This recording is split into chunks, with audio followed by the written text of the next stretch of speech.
So today I'm working on my truck. I'm putting on some mega springs, some big springs.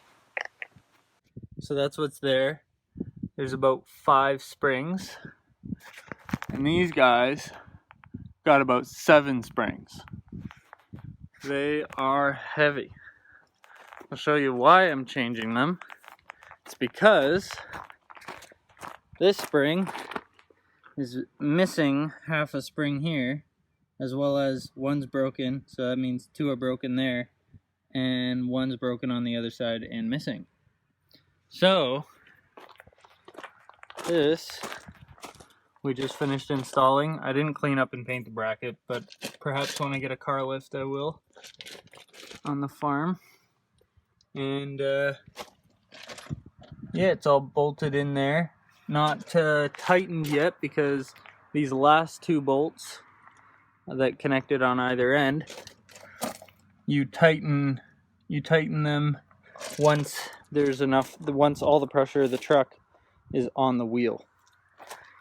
So basically just pop these 4 guys off. I didn't bother removing that block and cleaning it up. The lift block from factory lift block adds about 3 inches to the height of the truck. The cone shape on one side of it, that's a part of the block down there. Leave that going to the inside. Do 1 spring at a time, and these guys were really annoying to get off because the bolt was sticking up, or the bolt was sticking up way past the nut. You can see when the nut was tight, there was a good inch or inch and a half of the bolt sticking up past the nut. So I didn't have a deep socket, so I've just literally been using a wrench. This wrench is much better because it gets in past the metal plate. But now I got it enough that I can take it right off.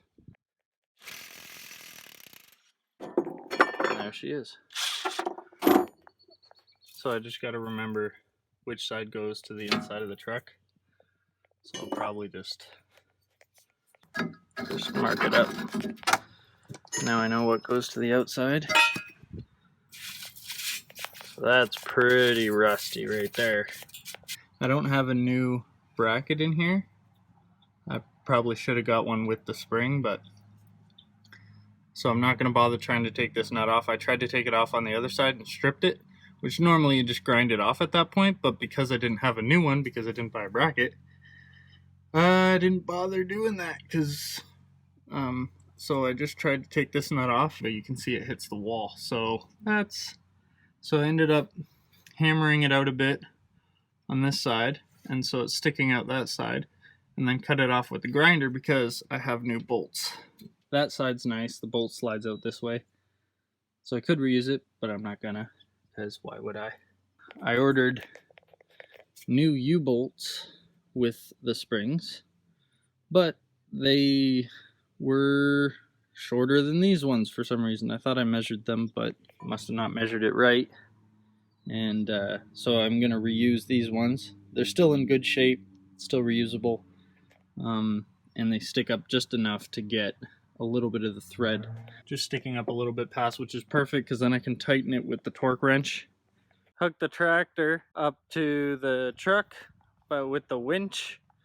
And nice thing about this is it doesn't lower. Like if I picked it up with the bucket lowers after a couple hours. So this will stay exactly wherever we set it. And then I just jack up the rear diff and move the axle around. And now I got both sides in. Want to make sure that those nuts are equally screwed in, and make sure there's not too much, any spaces in between the spring and the factory lift block. You want to look just down the edges and make sure there's no spaces. See, there's a bit of a space, so I'm probably gonna put the truck down and tighten it in just to make sure that space won't become a problem.